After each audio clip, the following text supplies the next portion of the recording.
Good morning, everybody. We are currently at Camp Freedom 2, and it is Saturday, October 29th. Not sure what time it is. Let me check what time. It's 9:34 a.m. I've been up since about 7:30, 7 o'clock, doing stuff like laundry here at the camp, cleaning things up, reorganizing the vehicle, rearranging things. And I'm getting ready to have breakfast. And I thought I would show you that you can cook these burritos. This is a cheapo 50-cent patio burrito that I got from Walmart. And basically you just pop it in there into the rice cooker.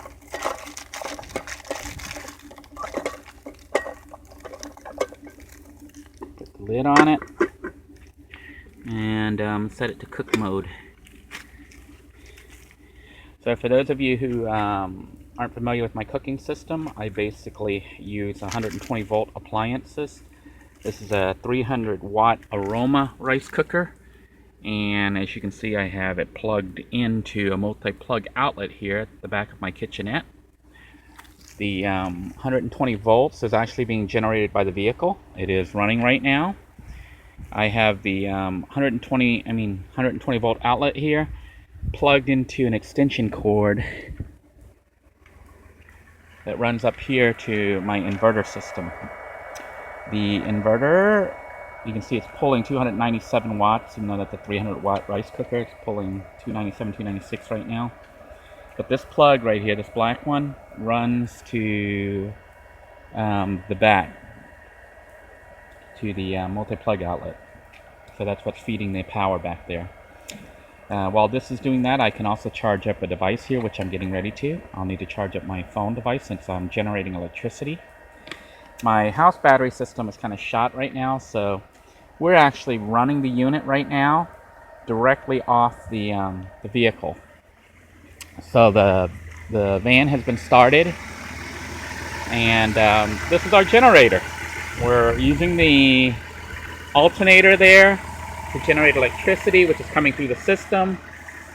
And right now I'm using it for multiple things. You can see I have my house battery unit here, which is basically a jump starter pack, and I'm charging it up right now. You can see electricity is coming through. So this unit is charging right now. I have it set on, and you basically hook it up just as if you were going to jump the vehicle and turn it on, and it'll start to pull power from the battery there into this battery. So pull power from the vehicle battery into the jump starter battery, and you want to run the vehicle so that electricity can be generated here to come into the house battery, into the starter battery. And right now, see that little connection right here with the 30 amp jumper or fuse? That's what's connected to the unit back here. Basically our inverter and making electricity. So we're making electricity right now, which is kind of expensive because we're burning gasoline, but I'm using it to charge my battery unit, my house battery unit, as well as cook food at the same time. And I'm going to plug in my phone right here, so give me just a moment here. Okay, as you can see, I now have my phone unit plugged in to the USB charger, and come on here. You can see it's at 0%. It's got no power, but it should be charging here, unless it's not pulling enough power here, enough juice to charge. Might not be pulling enough juice or something. It says it's at 0, and it doesn't look like it's charging. Maybe it is charging. It's just so low. But anyhow, we can use the system to charge. I can also charge up through here, through the 12 volt. I'm also running the power to cool down my cooler. So little blue 2 is having to generate electricity to be self-sufficient. The electricity is being used to run the 12 volt cooler. It's being used to cook breakfast burritos for me, and it is charging the battery system, the house battery system right now, which is actually an emergency battery. I didn't intend for this power pack to be used as a house battery, but because my 12 volt battery failed, I was using a regular 12 volt vehicle battery, which is actually kind of dangerous, but it's what I had. You got to go with what you have. I just made sure that I always had my windows open, and when it was charging, the front windows were open, so air was blowing through the vehicle, venting out. And I didn't charge it unless the vehicle was driving, so that air would flow through and blow out any poisonous gases. Anyhow, I've done some upgrades that I thought I'd point out while our burrito is cooking. This is my little kitchenette spice thingy. I'm going to figure out something better here. I'm going to make some kind of spice rack or something. And I used to keep all that stuff back here in the kitchenette area. Oh, I got to do something about this. I keep hitting my head. Anyhow, I used to keep all the spices back here, but what I found is since I do mostly urban camping lately, instead of coming out here where I can just totally open up and set up and be comfortable, you can see it flipped off here. I got to flip it back on, and it has to cool down before you can flip it back. So I'm just, this is hot. See, it's already kind of brownish. I'll let it stay. The unit shuts off when it gets too hot. So like right now it's on warm mode. So I'm going to let the unit cool down a little bit. Then I'm going to put it back on cook because I think it needs to cook several times, like maybe about 10-15 minutes. And that'll heat up the burritos so I can eat them. But anyhow, I have several power system backups. So this was a backup battery that we're currently on. As soon as I can afford it, I'm going to get an AGM battery, which hopefully will happen here within the next few weeks. This is my 350 watt inverter backup. It is not hooked up to anything right now. See, but in an emergency, I can hook it up to the vehicle battery, and I can still cook because my rice cooker and stuff only run off 300 watts. So this is adequate for cooking. Basically, you want to have fail-safe systems if you can. There is this jump starter unit. It can be used for jumping, but it also has an air compressor, so I can fill up my tire with air in an emergency. But that only works if the battery unit is charged up pretty much fully. It also has a USB charger on here. If I needed to charge things with just off this battery pack, I could, but I don't really use this USB charger. I've been using this primarily as just a battery pack, but I've got like emergency flashlights. I don't know if you can see it's on now, but these are emergency. Yeah, that one's down to 3 lights here, but these things come out. Get it to come out here.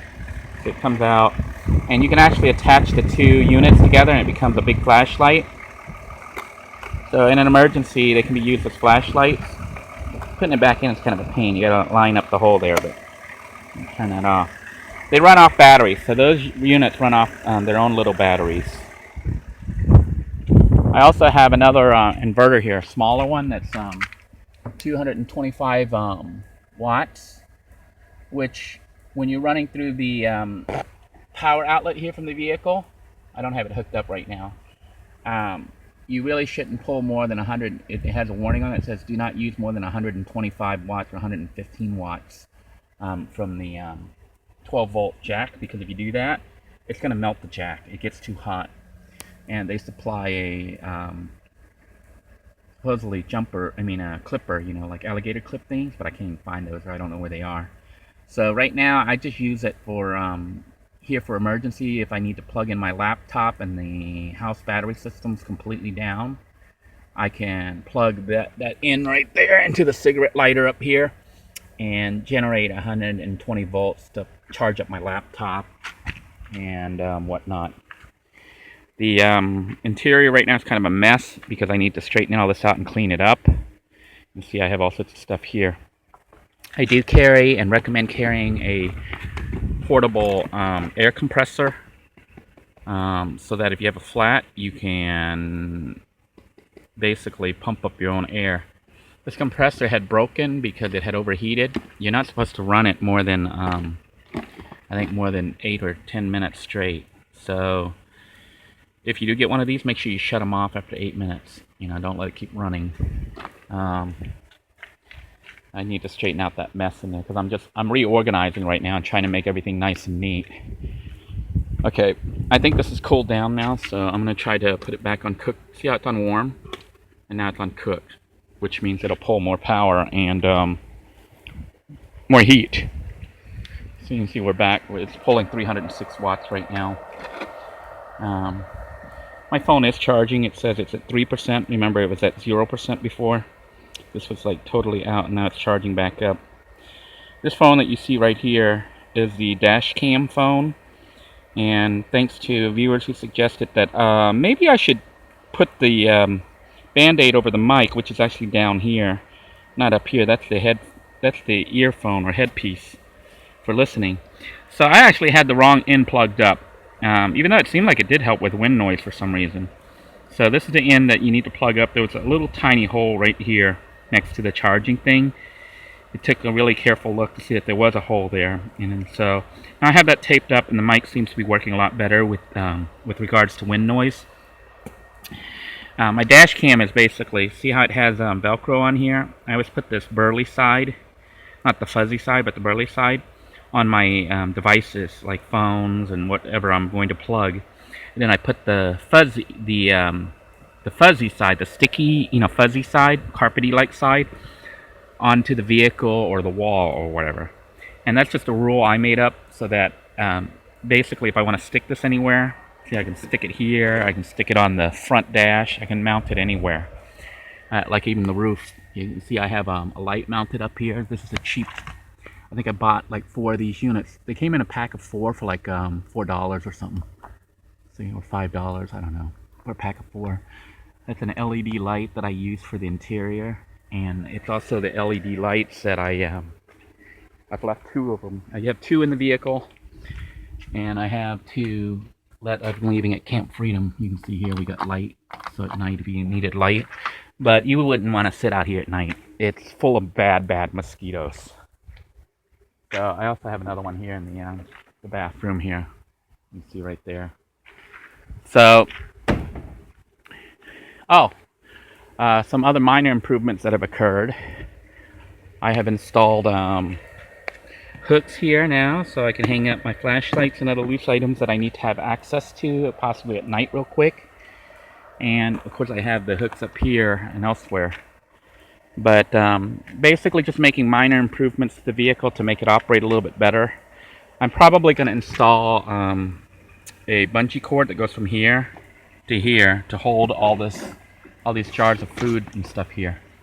What I found is that my kitchenette is actually moving up more towards the front as I do urban camping and don't have the luxury of opening up and cooking full time. Although if I do start traveling soon, like the plan, then this kitchenette will become used like this, like a kitchenette where you can actually stand underneath it and cook and do whatnot. So I'll move food and stuff back here, but like right now I'm doing a lot of urban camping and having to cook from the cockpit area, which has a secondary rice cooker here with the safety mounted box. I don't know if you can see that there. And I also have straps there. But basically I can run, I run power, I run the plug here, it's not plugged in, but you see that white outlet plug there? Remember my multi-plug outlet? I run that white line right there from that multi-plug outlet in the back up to the front here to generate 120 volts up here. So I can plug stuff in here like my laptop and whatnot if I need to charge it real quick and don't want to go through the whole inverter system.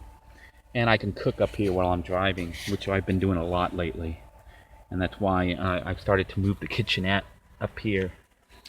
Try to see stuff like here, the pasta and the food things up here, because I'm finding that I'm cooking a lot up here instead of using the full-blown kitchenette. And the reason I do that is like when I'm driving around, I'm generating the electricity, so I cook while I'm driving. I can cook rice easily, I can cook sausages, I can even boil hot water, although that's a bit dangerous, but you do what you gotta do. So I basically cook while driving, and then when I get to my destination I can eat. When I can, I look for a park with 120 volt access so I can use the free power that they provide, assuming they have the units turned on.